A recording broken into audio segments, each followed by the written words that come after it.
اعوذ باللہ من الشیطان الرجیم بسم اللہ الرحمن الرحیم۔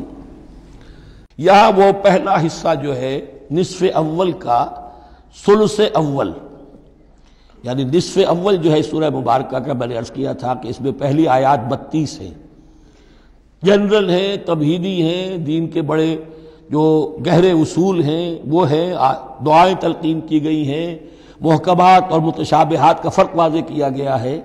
لیکن اب دوسرے حصے میں سارا خطاب جو ہے وہ براہ راست عیسائیوں سے ہے، اور انہیں بتانا یہ ہے کہ حضرت عیسیٰ کو جو تم نے معبود بنا لیا، یا تو تثلیث کی شکل دے دی ٹرینٹی، یا گاڈ انکارنیٹ بنا دیا۔ تثلیثیں بھی دو طرح کی رہی ہیں، اللہ بھی اور مریم بھی اور عیسیٰ بھی، اور دوسری تثلیث جو ہے جو اب دنیا میں عام ہے وہ ہے اللہ اور روح القدس اور حضرت عیسیٰ۔ تو یہ جو تثلیثیں تم نے ایجاد کر لی کہ کوئی بنیاد نہیں ہے، یہ تمہاری کج روی ہے، تم نے غلط شکل اختیار کی ہے۔ عیسیٰ علیہ السلام بہت برگزیدہ پیغمبر تھے، ہاں ان کی ولادت معجزانہ طریقے پر ہوئی ہے، لیکن اگر ان کی ولادت معجزانہ طریقے پر ہوئی ہے تو ان سے متصلاً قبل یحییٰ کی جو ولادت ہوئی ہے وہ بھی معجزانہ ہوئی ہے، وہ بھی کوئی کم معجزہ نہیں تھا۔ تو معجزے، اور پھر آدم کی جو ولادت ہوئی ہے، آدم کو جو پیدا کیا اللہ نے، تو ظاہر بات ہے کہ وہ اپنی جگہ پر جہاں سے نسل انسانی کا آغاز ہوا، تو یہی بات اگر دلیل ہو جائے الوہیت کی تو یہ تو پھر آدم کو بھی الہ مانو اور یحییٰ کو بھی الہ مانو۔ تو ساری بحث اس پر ہو رہی ہے۔ ان اللہ اصطفی آدم و نوحا وآل ابراہیم وآل عمران علی العالمین، یقیناً اللہ نے چن لیا آدم کو اور نوح کو اور آل ابراہیم کو اور آل عمران کو تمام جہان والوں پر، تمام جہانوں پر نہیں، تمام جہان والوں پر۔ حضرت آدم علیہ السلام کا بھی استفاء ہوا ہے۔ اس میں کچھ ان لوگوں کے لیے دلیل بنتی ہے جو سمجھتے ہیں کہ جو تخلیق آدم ہے اس میں پہلے کوئی سپیشیز وجود میں آئی تھی، اور اس سپیشیز، اس نوع کے ایک فرد کو اللہ نے چن کر اس میں پھر اپنی روح پھونکی ہے تو وہ آدم بن گئے، تو وہ بھی سلیکٹڈ تھے۔ استفاء کے معنی ہوتا ہے کسی میں سے چن لینا، بہرحال ایک عام معنی بھی ہو جاتے ہیں، پسند کر لینے کے معنی بھی ہو سکتے ہیں۔ ان اللہ اصطفی آدم و نوحا، اور پھر نوح کو پسند کیا، آل ابراہیم، ابراہیم کے گھر کو، ان کے خاندان کو، وآل عمران، عمران جو ہے بنی اسرائیل کی تاریخ میں دو عظیم شخصیتوں کے نام ہیں، ایک تو حضرت موسیٰ کے والد کا نام بھی عمران تھا، اور ایک حضرت مریم کے والد کا نام بھی عمران تھا۔ حضرت عیسیٰ کے نانا عمران ہوئے اور حضرت موسیٰ کے والد عمران تھے۔ یہاں پہ غالباً حضرت موسیٰ کے والد مراد ہیں، لیکن چونکہ آگے سارا معاملہ حضرت مریم کا آ رہا ہے تو شاید عین ممکن ہے کہ یہاں پر اشارہ ان کے نانا کی طرف ہو۔ ذریۃ بعضھا من بعض، اور یہ سب جو ہے ایک دوسرے کی نسل سے ہیں، ایک دوسرے کی اولاد سے ہیں۔ نوح حضرت آدم کی اولاد سے ہیں، ابراہیم حضرت نوح کی اولاد سے ہیں، پھر ان کے پورا خاندان بنی اسماعیل، بنی اسرائیل، یہ ان کی اولاد میں سے ہیں۔ واللہ سمیع علیم، اللہ سمیع اور علیم ہے۔ اس قالت امرأۃ عمران رب انی نذرت لک ما فی بطنی محررا فتقبل منی۔ اب یہ جو عمران کی بیوی ہیں یعنی حضرت مریم کی والدہ، یہ بہت نیک عورت تھی، بہت ہی متقی، نیک، زاہد۔ ان کو حمل ہوا تو انہوں نے پروردگار سے ایک منت مانی، نظر مانی، رب انی نذرت لک ما فی بطنی، جو میرے پیٹ میں جو بھی بچہ اے اللہ تو پیدا فرما رہا ہے میں تیری ہی نظر کرتی ہوں، یعنی دنیاوی کوئی ذمہ داریوں کا بوجھ اس پر نہیں ہم ڈالیں گے، اور ہیکل کی خدمت کے لیے، دین کی خدمت کے لیے، تورات کی خدمت کے لیے اس کو وقف کر دیں گے، ہم اپنا بھی کوئی بوجھ ان پر نہیں ڈالیں گے، اس توقع میں کہ اللہ بیٹا عطا کرے گا۔ محررن کے مطلب ہے اسے آزاد کر دیں گے، تحریر آزاد کر دینا، حر سے، کہ کوئی ذمہ داری اس پر نہیں ہوگی، اسے ہم خالص کر دیں گے تیرے دین کی خدمت کے لیے اور ہیکل کی خدمت کے لیے۔ فتقبل منی، تو اے اللہ میری اس نظر کو تو قبول فرما لے، شرف قبول عطا فرما۔ انک انت السمیع العلیم، یقیناً تو سب کچھ سننے والا اور سب کچھ جاننے والا ہے۔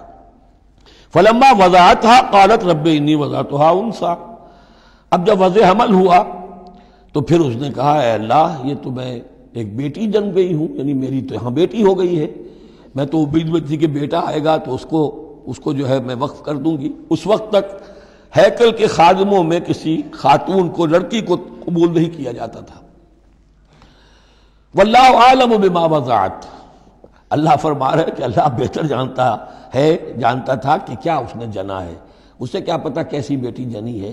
ولیس الذکر کالانثی، اور کہاں ہوگا کوئی بیٹا اس بیٹی جیسا. اس کے دونوں معنی کیے گئے. ایک تو ایسا کہ یہ گویا کہ قول مانا جائے حضرت مریم کی والدہ کا کہ لڑکا تو لڑکی کی طرح نہیں ہوتا، اب لڑکا ہوتا تو میں اسے خدمت کے لیے وقت کر دیتی، یہ تو لڑکی ہو گئی. اور ایک یہ بھی ہے کہ اللہ کی طرف سے اس کو مانا جائے واللہ اعلم بما وضعت ولیس الذکر کالانثی، کوئی بیٹا ایسا ہو ہی نہیں سکتا جیسی بیٹی تمہیں دی ہے.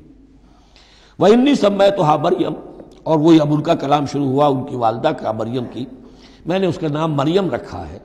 وانی اعیذھا بک، اور اے اللہ میں اسے تیری پناہ میں دیتی ہوں، وذریتھا، اور جو بھی اس کی اولاد ہو نسل ہو اس کو بھی تیری پناہ میں دیتی ہوں، من الشیطان الرجیم، مردود شیطان کے حملے سے، کہ اللہ ان کو مریم کو بھی اور اس کی آنے والی اولاد کو بھی تو بہت ہی اپنی حفاظت میں رکھیو، شیطان سے بچائیو. فتقبلها ربها بقبول حسن، تو قبول فرما لیا انہیں، یعنی حضرت مریم علیہ السلام کو ان کے رب نے بڑی ہی عمدگی کے ساتھ قبول حسن، شرف قبول عطا فرمایا بڑی ہی خوبصورت انداز میں. وانبتها نباتا حسنا، اور ان کی پرورش کی بہت ہی عمدہ طریقے پر، بہت اعلیٰ طریقے پر. وکفلها زکریا، اور ان کو کفالت میں دے دیا، تربیت میں دے دیا حضرت زکریا کے. یہ حضرت زکریا جو ہیں یہ خالو تھے حضرت عیسیٰ علیہ السلام کے، حضرت مریم کے خالو. تو ہم ان کی تحویل میں، اور وہ اس وقت کے چیف کاہن تھے، chief priest of the temple, ہیکل سلیمانی کے وہی نبی بھی تھے، اور وہی وہاں کے سب سے بڑے جو ہیں، جو آج کل ہم سمجھتے ہیں مجاور وغیرہ، تو وہ مقام ان کا کاہنوں کا ہوتا تھا.